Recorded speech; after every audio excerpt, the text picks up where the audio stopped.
Welcome to RPG Book Club, the podcast where we play a little bit of a video game and talk about how it makes us feel. I'm Sam. I'm Bernard. And I'm Trish. And today we'll be continuing our coverage of Digimon Story Cyber Sleuth, covering until we reach the end-ish of Chapter 6? Chapter 6, yes. But before we get started, how's everyone's week? So last week I said I had started playing the Tomodachi Life Living the Dream demo about 15 minutes before we started recording. And after we stopped recording, I played the rest of the demo. And it's so good, and I need the game to be out. I need it so bad. Doesn't come out until the 16th, which is over 2 weeks from today when we're recording. And I think it was very mean of Nintendo to make such a short demo and release it so long before the full game. My first me was, of course, the me I already had saved on my Nintendo Switch of myself. But then you make 2 more me's in the demo. So I made characters from Possum Boy. So you're saying you had endless customization opportunity for this digital avatar of yourself, and you made it look exactly like your normal body? Well, it has a funny sweater. Okay. That I don't have in real life. Okay, so that... Although, I will say, it has you enter your traits on, like, these spectrums, sort of like The Sims 1 and 2, and then it gives you a personality type based on that, and it fucking got my ass. The personality, it said, is reserved, at a glance, aloof, traits, logical, tenacious, cautious, speaks matter-of-factly, strategist, unique, carefree, creative, laid back. They're self-reliant, doing things their own way, and thinking outside the box. And I think that's Damn, me Bernard. pretty good. Yeah, it's pretty good. They got your ass. Yeah. That's wonderful. So yeah, I've mainly just been yearning for Tomodachi Life. Fair. I would love to have a working Switch/Switch 2 so I could play that, but I spent almost that much money today on something else. What drugs did you buy? I had no drugs. Unless you count the drug of self-esteem boost. So I worked, as I do Thursdays, which is why we usually record Thursdays. I worked an early shift today, opening shift. I got off at 3:15. I had an appointment at 3:45. But instead of just hanging out for half an hour or something, I had been given a whole banana bread at work by a coworker, and it had a very strong smell, and I didn't want to hang out for hours at some place filling of banana bread smell. So I was like, I'll take this home. I have enough time. I'll go home, and then I'll come back, and I'll go do the appointment. Here's the problem. I love my wife. I love my wife's wife, a.k.a. my girlfriend. I love my wife's wife's partner, a.k.a. my girlfriend's partner, who lives with us. Someone locked the door on me, and I don't have a key. Oh, no. So I had to hang out for a while and was messaging being like, hey, it's cold out here. Can someone get the door so I could... And eventually I was like, I'm just going to drop this bag with the banana bread outside the door and go to my appointment. Someone please get this sometime. So I ended up going to my appointment. My appointment was not a doctor's appointment. It was a hair salon appointment. I, for the first time in my life, got my hair dyed. I didn't realize this was going to take 5 hours. Oh, wow. Jeez. I spent 5 hours getting my hair dyed because I had to get it bleached because I have a very dark hair color. And I could have just had it highlighted, but that wouldn't look as good, and it's not what I wanted. What color is your hair? I was trying to go for capturing my mom's hair color. So here I'm going to share with you the host. Apologies, listeners. Here's a old picture of my mom I got from her when I told her about this quest. For reference, it's just my mom and dad hugging, and my mom has I always waffle between calling it a dirty blonde or a strawberry blonde, depending on the year and the lighting.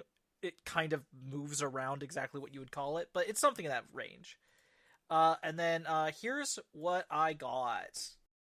Oh my god! Oh wow! She looks so good. Thank you. I love it. Yeah, it's definitely strawberry blonde more than a dirty blonde. But I've had brown hair my entire life. I'm happy. Well, I say my entire life. I actually had more of a dirty blonde hair when I was really young. But it turned into brown hair, as hair often does. But yeah. The other side, which I'm not showing, is my side shave. My side shave I got dyed in different colors. I'm not going to show you because they need to be washed. They need one like washing to like get it actually to faded to the color I want. Like it's currently not quite the right colors, but that's on purpose apparently. So in a couple days when that happens, I can do that. But yeah, I feel awesome. It's wild looking in the mirror and seeing this hair. I love that for you. How are you doing? Oh, sorry, forgot to mention. So I do that. It's 9 o'clock at night. It's freezing cold. I walk home after this appointment, and the door's locked again. Oh no! And this time, I'm gonna be a little honest. I hope none of either my friends here on the podcast with me or anyone at home listening judge me. I kind of had a fucking meltdown a little bit about it because it's just a shitty emotion welled up inside me. And I was really mad at my wife for a little bit. But then I cried a bunch, and then I apologized to her for ever being mad at her, and I hugged her a bunch, and I'm doing great now. Good. I'm glad you're doing great now.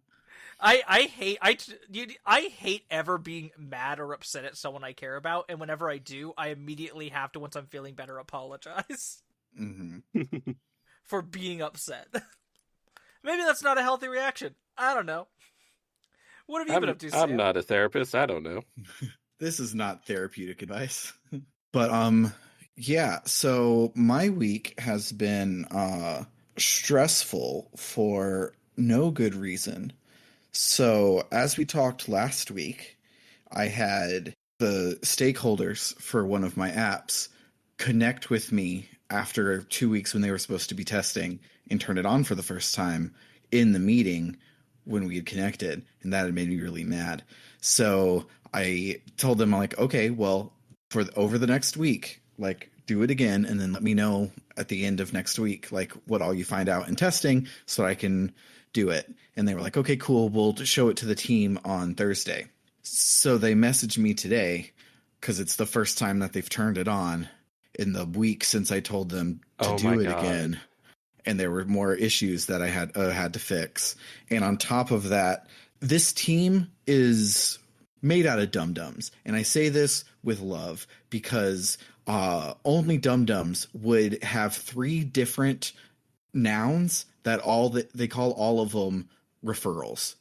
So a case manager will fill out a referral form, and then that person will take it and work the case that they're working the referral, and they will refer to the clients that got referred as their referrals.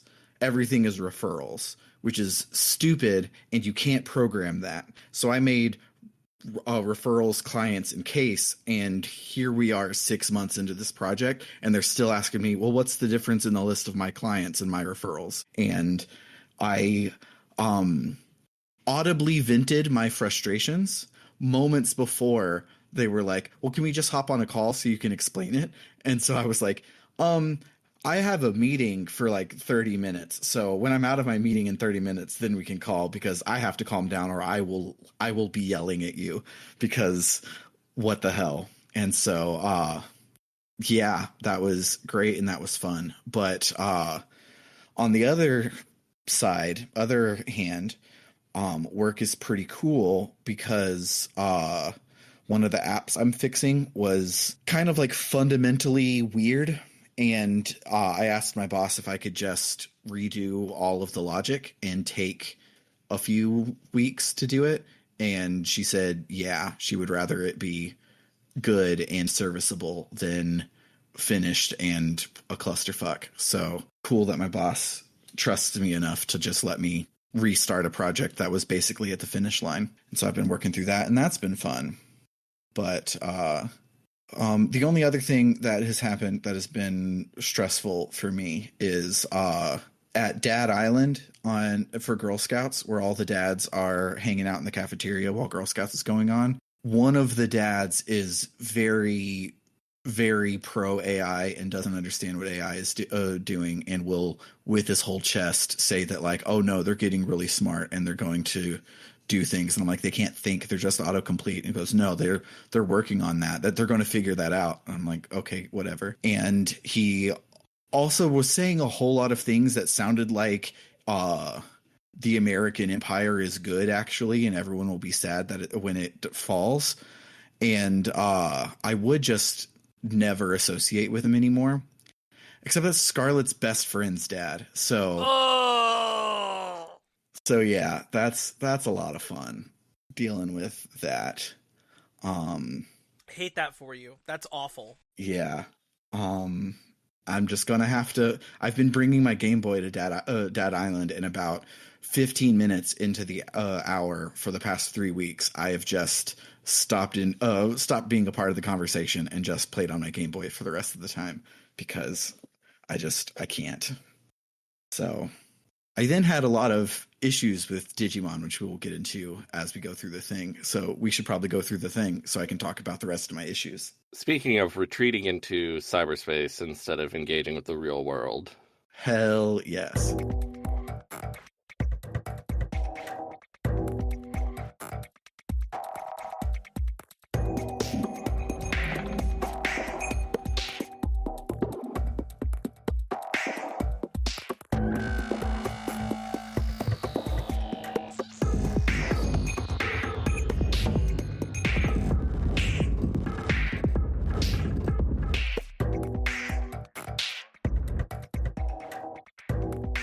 I was going to say retreat into the digital world, but the digital world is a different thing. That is a specific thing, not this whole world, which is digital that we are in all the time. The digital world is somewhere else. Yeah, I think this is the only Digimon game that just refers to the digital world and it does not affect basically anything. And it's weird. It's a weird choice that they did, but it's because blue squares are easier to pay for than a bustling, wonderful world.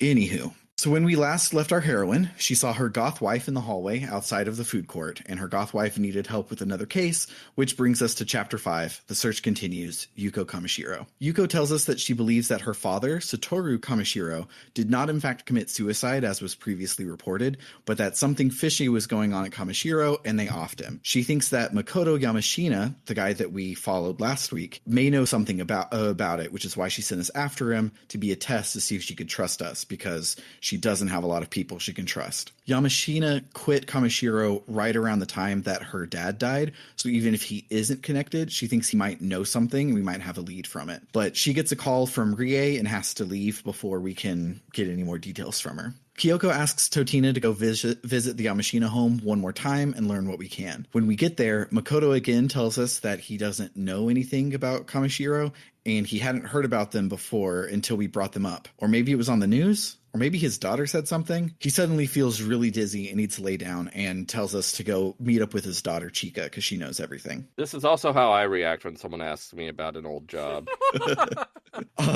We find Chika at Totally Not Tower Records in Shibuya, and she tells Totina that her father used to be a workaholic, but very recently he started focusing on the family and has had a huge personality shift. She said it might be something related to his work because he used to work at Nile Corporation, but now ... Something comes up and she has to leave right as we get a call from Kyoko. So we fill Kyoko in on what happened, and she says that she crossed paths with Nile Corporation once before when they were getting investigated by Matayoshi. Nile is the company who invented the tech behind Eden avatars, and Matayoshi and Kyoko's father, Kodai Kurimi, who's really, really hot and a character in Time Stranger, and I feel like I need to share this information with the class because he does not appear in this game, but he's very, very, very hot. He's got a beard. He does. Yeah, sure. It's a lot of the way he carries himself. Okay, that makes sense. I mean, he just sort of looks like a anime PS4 character model when you're just like seeing him in a still image. Yeah. So her dad and Matayoshi were investigating their hunch that Kamishiro acquired Nile Corporation illicitly, but pressure came down from the top brass to stop the investigation and turn over all of their evidence to Kamishiro for them to store on site, which is like a huge red flag. and absolutely illegal, but I mean, that's the cops for you. They're going to protect the money and not the people. Matayoshi at least knew that this was fucked up, and so he's kept tabs on Kamishiro ever since, and he knows the vague whereabouts of where Kamishiro is storing the files, but it's impenetrable in there. If only we had someone who could get us into the Kamishiro Eden servers and some sort of cyber sleuth that would be able to hack and retrieve those files. Yuko Kamishiro and Totina Freshetta Cyber Sleuth. Do you have any ideas? So Yuko agrees to take us to the Kamishiro server under the guise of giving us a tour so that we can jack in and steal the information back. But to do so, we need a new power. So we stop at Moray's place and she gives us 2 powers, and it's at this point that I fall out of love with the DigiDestin mod. Because you can only have one Digimon, and the mod doesn't do anything to help you level faster, and it makes all of the Digimon stats be completely the same for every Digimon. And the fact that these powers rely on having specific team compositions mean that in this next dungeon, I have to retrain my Digimon from 0 several times so that I can get a data type or a virus type, and so that I can use the powers. And one of the rooms has a stealth section immediately followed by a code scan section. So I had to stop, visit the Digilab, Digivolve, and grind up. So I won it sucked so damn bad twice in as many rooms. Holy shit. But if I uninstall the mod, the game crashes, because last week I got the key item, the Crest of Destiny, that allows me to digivolve to an ultimate, because they do a lot of things to make it more like the anime, including needing a crest to digivolve to ultimate. But because that item is not in the base game, if I open my items menu after I uninstall the mod,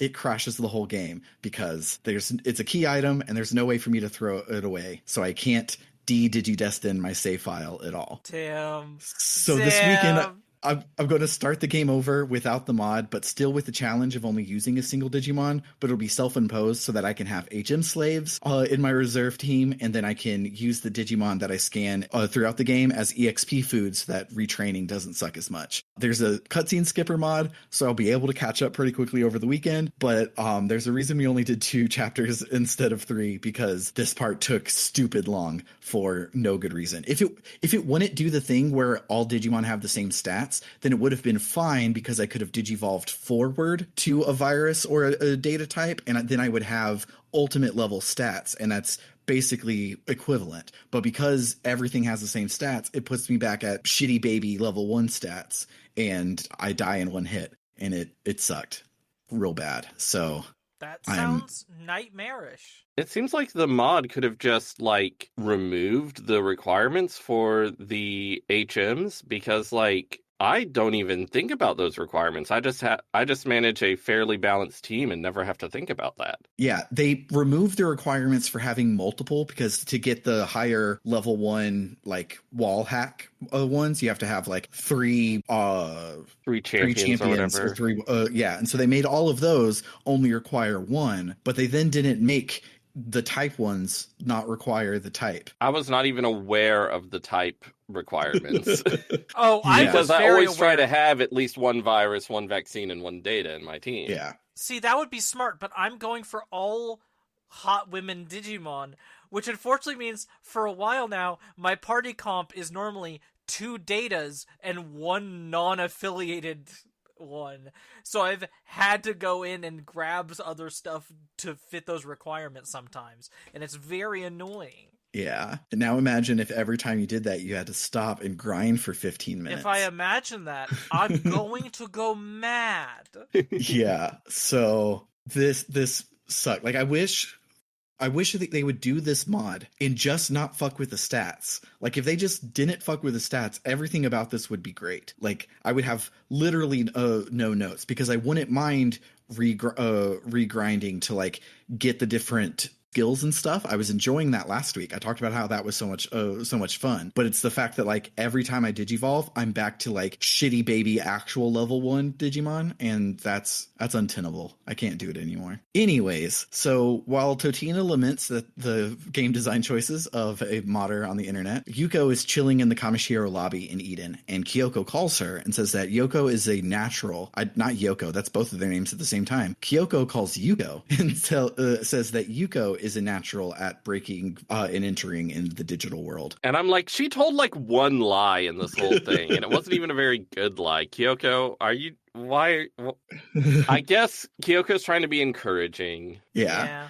And Kyoko says, "Who are you exactly?" And Yuko's like, "I'm just me. What do you mean?" But before Kyoko can answer, Kyoko realizes that someone is listening in on the call. She tells Yuko to log out and get out of there and to just let Totina figure it out on her own. So Totina figures out on her own that there are some Zaxxon hackers hanging around in the Kamishiro servers, and it seems like they are working for/with Kamishiro. Totina goes invisible to drop eaves on them, but she feels an electric sneeze coming on. I should explain what that is. It's a physiological phenomenon that the digital body experiences during a dive into the digital world. Essentially, there's no difference between that and a sneeze in the real world. It's just a sneeze, but it's a type of involuntary movement that your body can't hold back. And right now is not the time for one, which is verbatim what Totina says to herself in the game. That sure The writing is... in this game. That sure is the protagonist's internal monologue.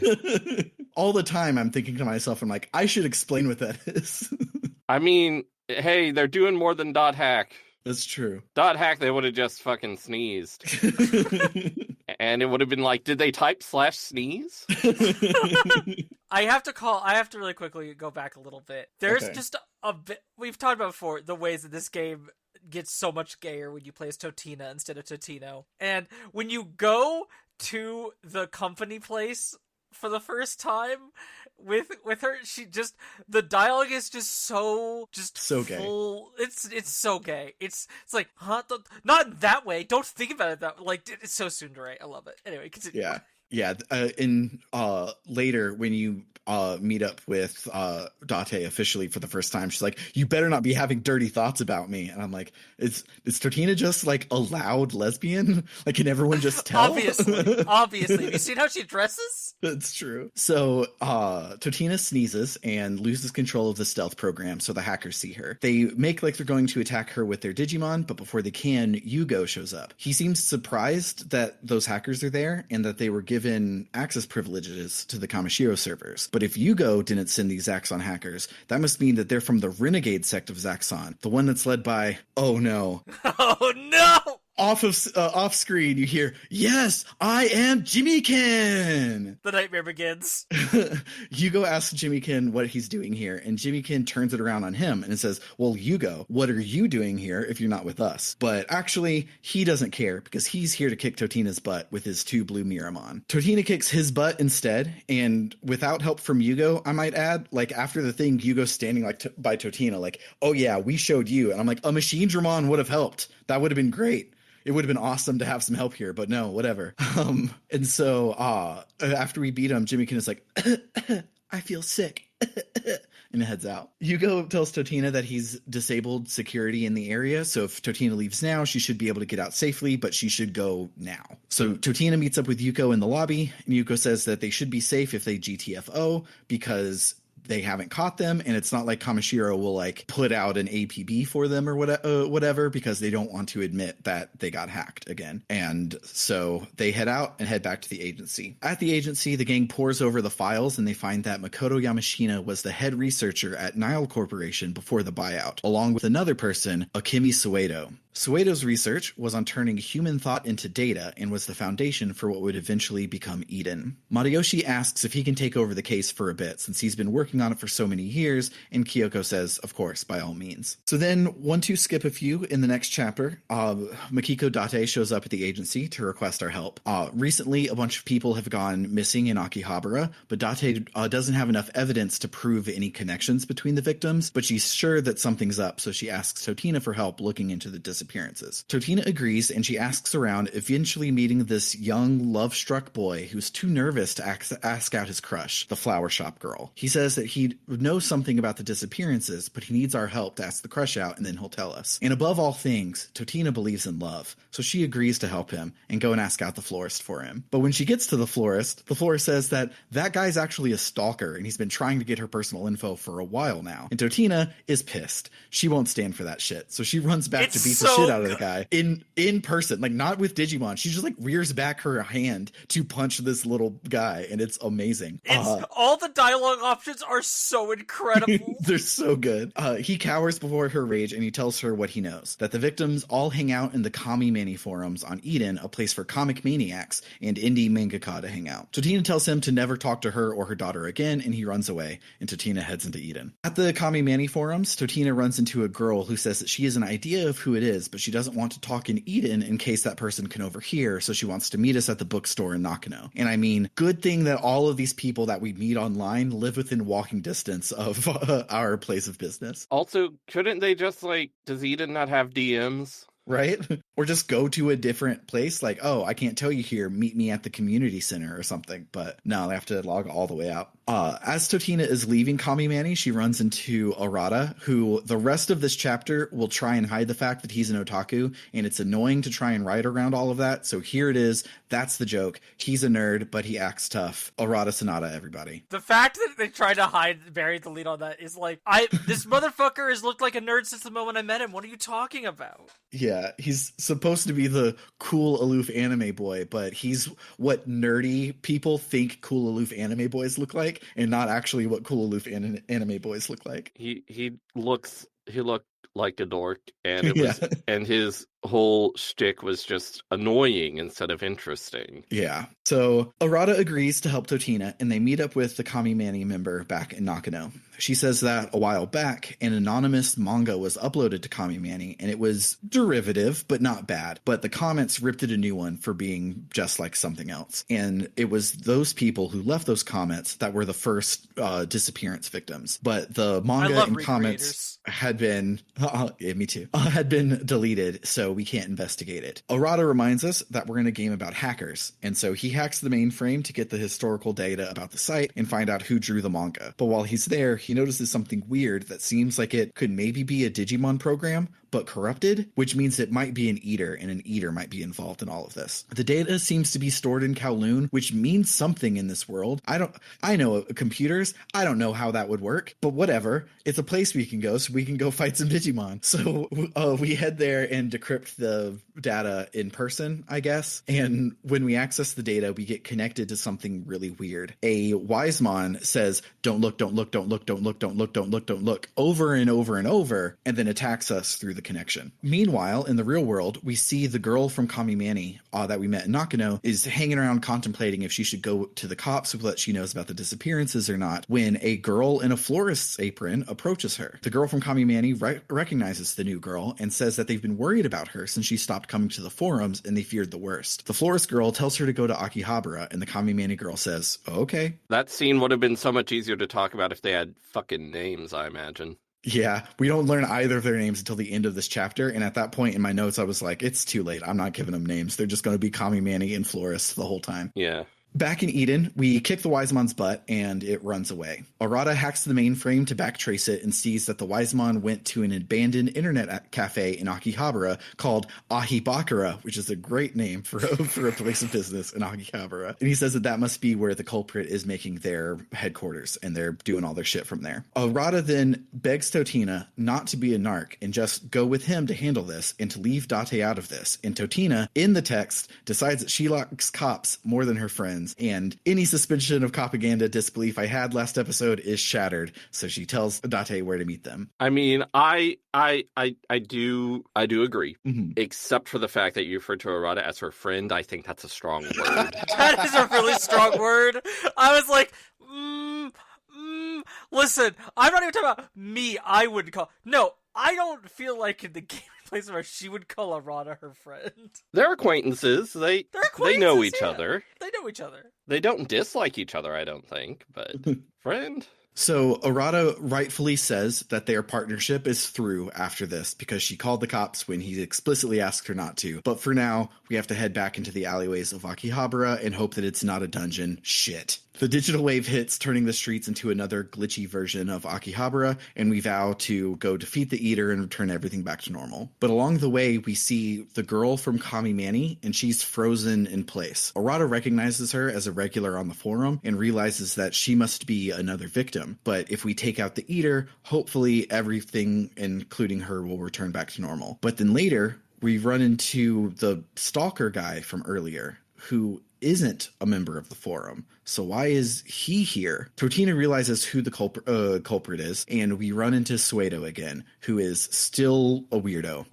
He says that he predicted that the digital wave would hit in Akihabara, so he was here to see if he was right, and he was. But Suedo, Totina, and Arata aren't frozen in place, so it must be something else that's causing the people to be frozen, like maybe a Digimon or an Eater or both, and it's not just the digital wave doing it. So at the end of the dungeon, we run into the florist girl, and she is violently waving a Bowser Jr. paintbrush in the sky, saying, "I have to draw more, very normally. Arata recognizes her from the forum, and she says, "Oh, Arata-kun, I've done it. I've made a manga. Look at me go." And Arata's like, "How is waving a paintbrush in the air making a manga?" And she's like, "You don't get it. I knew you were always jealous of me." And then, of course, she's being possessed by the Wisemon, who returns in Wumbo mode. He's gigantic now. So we now have to defeat it again and free her from it. So we do that. Arata tells her that he was jealous of her work because it was so good, and all he can do is read manga, but she can create it, and he was really looking forward to her manga. She starts to thank Arata for his kind words, but whoops, she got eatered. We fight the Eater and defeat it, but it's too late for her. She succumbs to Eden syndrome, and Akihabara returns to its normal state, and all of the victims return to normal. Arata says that the Eater attacked the florist girl and she got Eden syndrome because the Eater ate her mental data, but defeating the Eater didn't restore that data, so maybe there isn't a cure for Eden syndrome after all. But Totina has Eden syndrome. Does that mean that she'll be stuck in a half-cyber body forever? Find out next time on Digimon Z. But for now, let's talk about our memorable moments.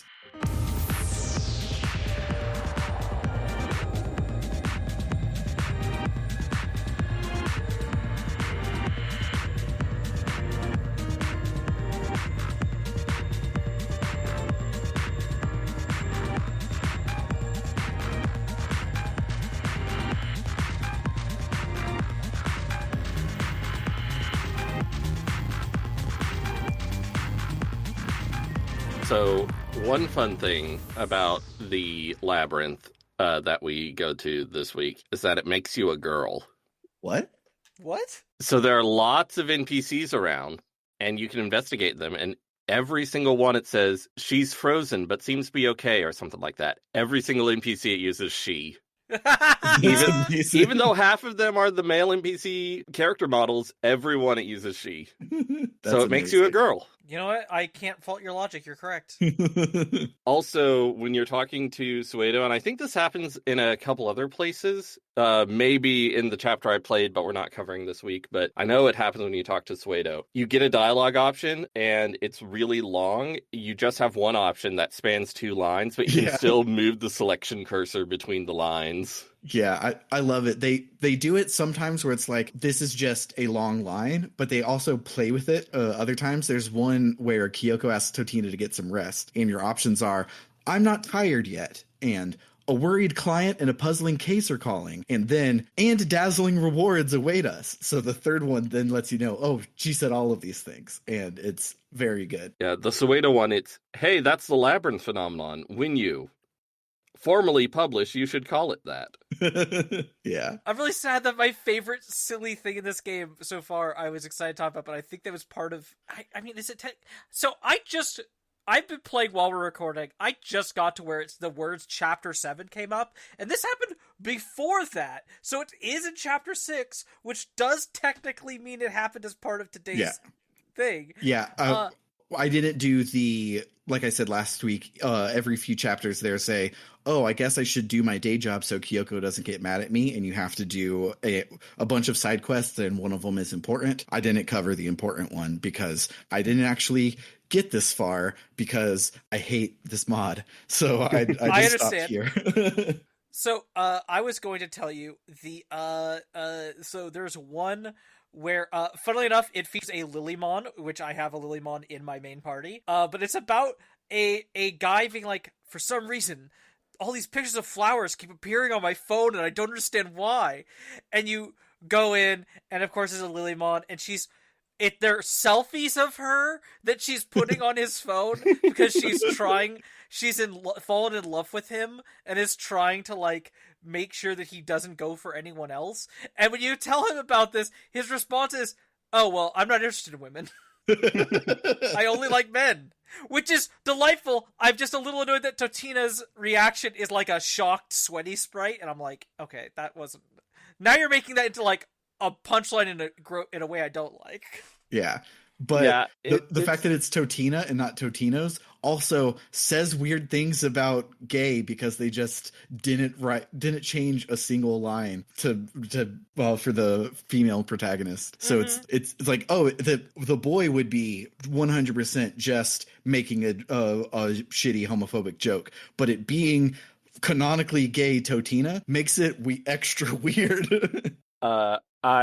I enjoy the weird, extremely unimportant side quests where it's like, oh, there's some Digimon causing trouble. There's also we one gotta involving fight it. Edamon.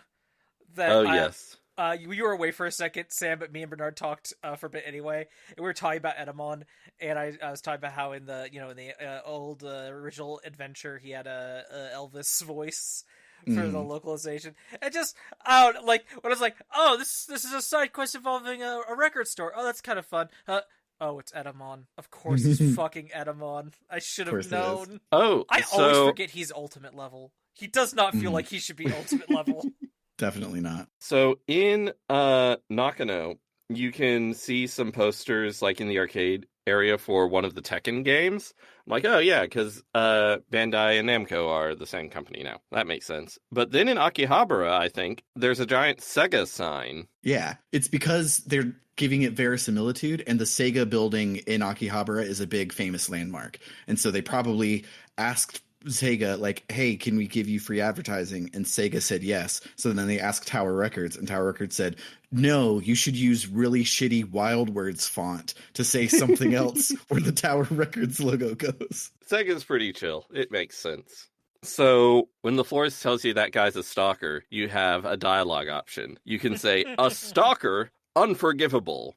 You can say, die, stalker, die. Yes. Or you can say, Stalker, directed by Tarkovsky.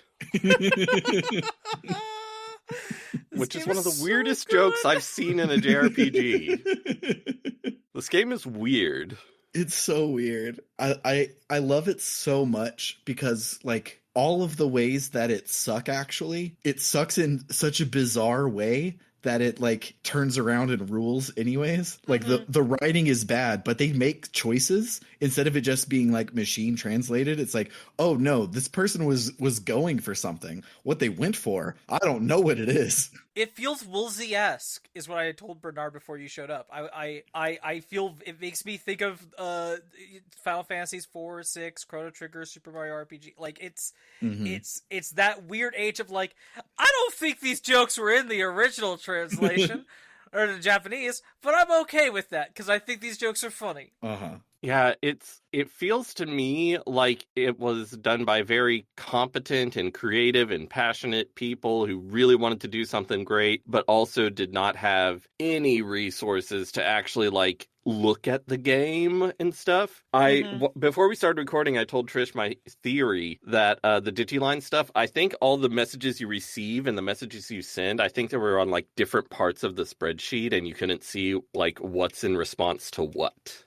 I think that explains a lot of the Digiline stuff not making any sense.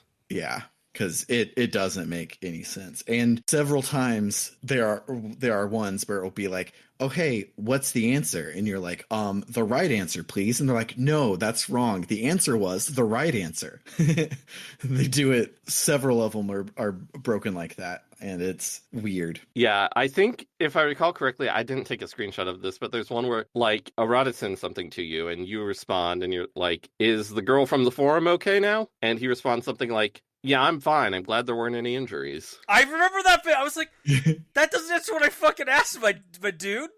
Respectfully? Yeah. I wasn't asking about you, man. So, yeah, I think just the ways in which Japanese is vague and contextual in ways that English is very different. I think just something about the way a lot of the dialogue was laid out in whatever spreadsheets the translators were given made it very difficult to know what anything was referring to. Yeah, like just the little bit of Japanese I know, I could see that one would be like, oh, florist girl or kami mani girl or whatever, Daijobu desu ka? And he would be like, hi, Daijobu desu. And out of context, he just said, yes, is okay. And so not knowing the context, you'd be like, oh, obviously they're asking if he's okay. And he's saying, yes, Yeah. I'm fine, which is not what was going on. So it definitely feels like things were just completely divorced from context. Yeah. But yeah, I'm having a blast with this game up until I stopped having a blast with this mod. But I like the spirit of the mod, so I am going to still do that like as if it were a Nuzlocke. But I'm not going to use the mod anymore. It broke me. I think this screenshot I took is from chapter 7, but there's a point where Nokia, I forget the context, but Nokia is like, oh, we or they or someone's going to put out an ABC on them.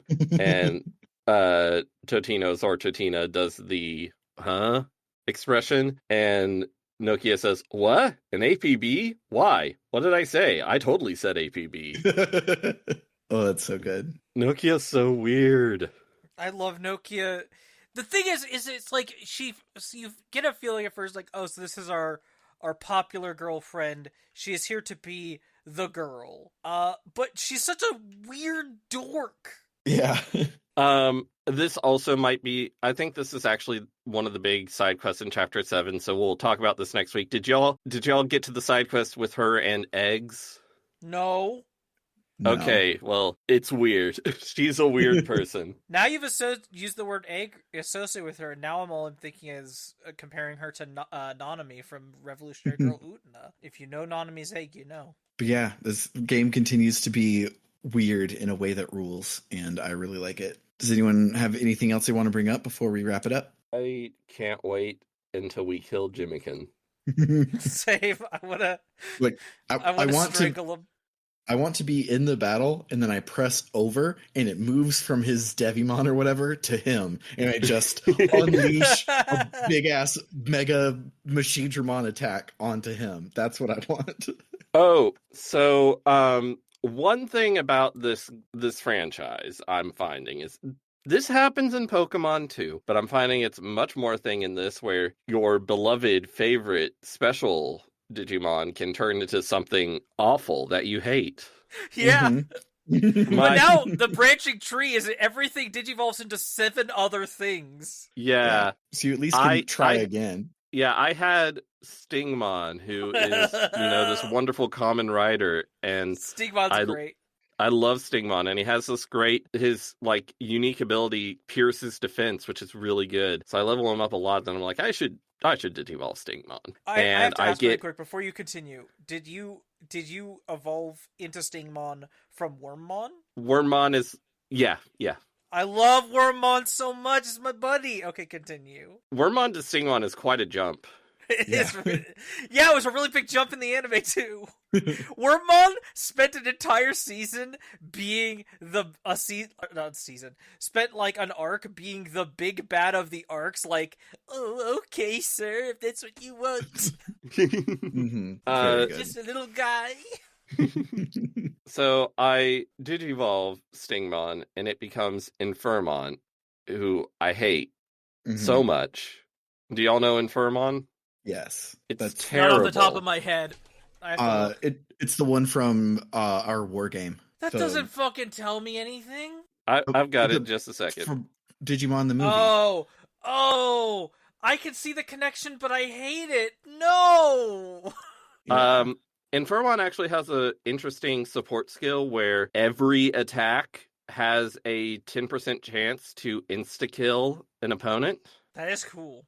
That is cool. But I leveled Infirmon up a bit and then de-evolved it, and I think I'm going to see if Stingmon can turn into anything cooler. Yeah, his canonical cool one, you have to have an XVmon to be able to do it. Oh, because it's a DNA Digivolution. Yeah. Yeah, I'm not sure what the other ones are in this game, but he should have some cool ones. They probably loop him into like a Kabuterimon or something, and those are cool. Oh, Kabuterimon. I got my first. What's the final Mega? Is that what it is? I just know it's not Ultimate because that would make too much sense. But I got a Mega Gaiomon. Oh, Nice. Very strong. The It's like blue a wolf samurai guy? guy. What? Oh no. Gaiamon. I don't think I know that one. Oh, I've never seen this Digimon in my life. It is sort of a Oh, it's cool. That's pretty samurai cool. Yeah. guy with Yeah, swords. the thing with me is I'd love to get a Mega. It seems like the minimum level for most Mega Digivolutions are in the 50s, and I think my highest leveled Digimon right now is 37. I really need to get that kind of, was it the Platinum Numamon that gives you the EXP boost? I think that's what I've heard, yes. Okay, well I have a gold one in my farm, and I'll wait until it's strong enough for me to do that. Y'all are playing on PC, right? Mhm. Yeah. See, I think I have an advantage because I'm playing on Switch, and if I just put my Switch in sleep mode, the clock keeps going, so my farm Digimon keep getting stronger. That is a huge Yeah. advantage, yeah. I have done something similar, which I have just let the game run in the background while I do other things sometimes, but... Okay. It looks like Stingmon can go into Okuwamon, who is cool, and Dino Beamon, but I can't tell if it needs a DNA Digivolve for Dino Beamon. I'll see. I'll just Digivolve stuff. Half the fun is seeing what bullshit stuff Digivolves Yeah. into. I'm also curious if, like, because I've run into with some of the lines, specifically the ones from 02 with Hawkmon, that like the ones that are like the Digi-Egg armor Digivolutions, there is a fucking key item you need to do them. And Yeah. I'm like, where is it? Yeah, if you haven't found the one for Flamedramon yet, it's a side quest, but Flamedramon is basically just a champion. So, Yeah, why would I want it? why would you want him after this? But Oh, I encountered a Digimon while I was Digivolving that I really like. Wamon. It's just a Whalemon, whale. yes! Waymon, Waymon. It's literally just a whale, and I love it. But he's also kind of fucked up looking. Yes. Yeah, he's just a fucked up whale. And my favorite thing is he is canonically just like the guy who gives you rides anytime you go across water. Like in like 4 seasons of the anime and most games, it's like, well, how are we going across the digital ocean? And then Waymon's like, hop aboard, guys. And it's great. Every time I love it. I was trying to think of an equivalent character to compare him to from some other series. It's hard. It's like, he's just like this fun buddy. He's a cool dude. He's very I love cool. him. Like, he's not like a Leomon where he's like actually important. He's just Mhm. like a guy who's around for a couple episodes, and you're like, wow, he was really swell. Mhm. I like Digimon. Me too. I'm not sure if I'd go so far yet as to say I like Digimon categorically, but Mhm. I'm having fun. And that's the best I can ask for, really. But that will do it for the week. If you like what you heard today, you can head on over to www.rpgbook.club, where any and all donations will help us offset the cost of running the show. If you decide to donate $1 or more a month, you'll become one of our gadabouts and get access to our bonus feed, which is filled with after shows for every episode, as well as bonus seasons of the show, such as Tales of Podcastia and the Escape Pod. If you up your donation to $5 or more each month, you can become one of our warriors and get your name read at the end of every episode, a little like this. Shoutouts to Dragon Slayer 19, Freddie Rodriguez, and JFro Prime. And then if you really, really love us and you want to be one of our luminaries, you can donate $20 or more a month and get a short 1-sentence shout out or advert read at the end of each episode, kind of like this. Shoutouts to El Tantivy, who wants you to check out Aftermath.site. It's a worker-owned, reader-supported news site covering video games, the internet, and the cultures that surround them. Then shoutouts to Kildranas, who wants you to check out Podcasters Assemble. It is a documentary-styled, crowdsourced movie hype and rewatch podcast. Every season, podcasters from around the world are assembled to review, reminisce, and riff on a popular franchise. And then shoutouts to Vimk, who says, the cohort I left to enlist in 33 times. And then shouts to It's Clear Time, who says, for you TTRPG nerds, check out Fabula Ultima. I'm not affiliated with the game, I just think it's neat. For RPG Book Club, I've been Sam. I'm Bernard. And I'm Trish. Toodaloo, folks. Bye-bye.